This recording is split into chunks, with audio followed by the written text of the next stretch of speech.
Do you know Australia needs at least $8.5 billion to build a large-scale nuclear power plant in the country, taking 15 years to deliver and producing electricity at roughly twice the cost of renewable sources?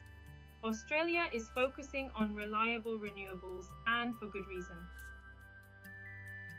The latest GenCost report for 2023-24 compares the costs of building new energy sources like coal, gas, solar, onshore and offshore wind, batteries, and yes, nuclear generators.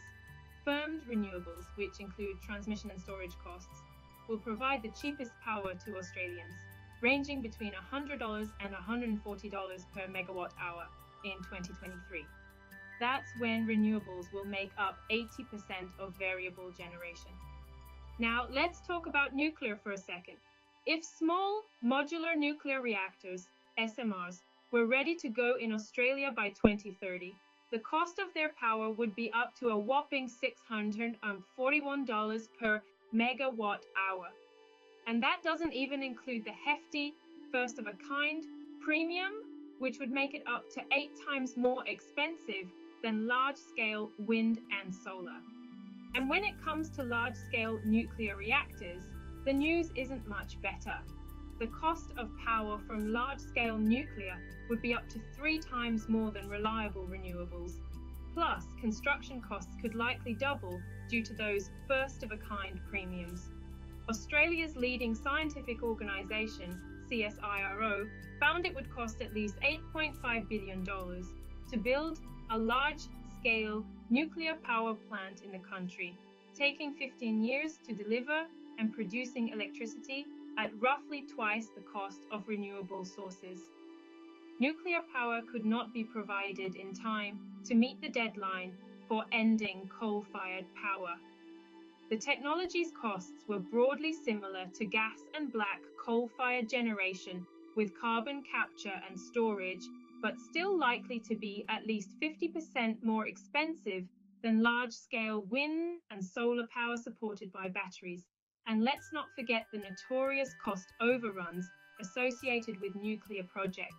On average, nuclear power projects experience cost overruns of 120%, with nuclear storage projects reaching a staggering 238%. Compare that to solar power, which has a mere 1% cost overrun. And it's clear which technology is more financially viable. Australia is a sunburnt country with some of the best solar resources in the world. According to the report, large-scale solar alone is now 8% cheaper to build than just a year ago. Timing is another crucial factor. Bringing nuclear online would be way too slow to keep the lights on. The first full operation of small modular nuclear reactors wouldn't happen before 2040, and it would take even longer for large-scale nuclear reactors. With 24 coal plants announcing their closures and 90% of Australia's coal-fired power forecast to close by 2035, Australia simply doesn't have the time to wait. The Albanese government is making record investments in renewables, batteries, and large-scale storage, along with more affordable gas options.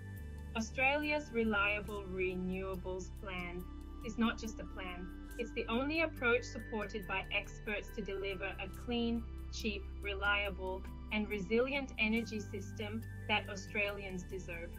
There you have it. As Australia moves towards a renewable future, it's clear why nuclear isn't part of the plan for 2040. What do you think about Australia's approach to renewable energy?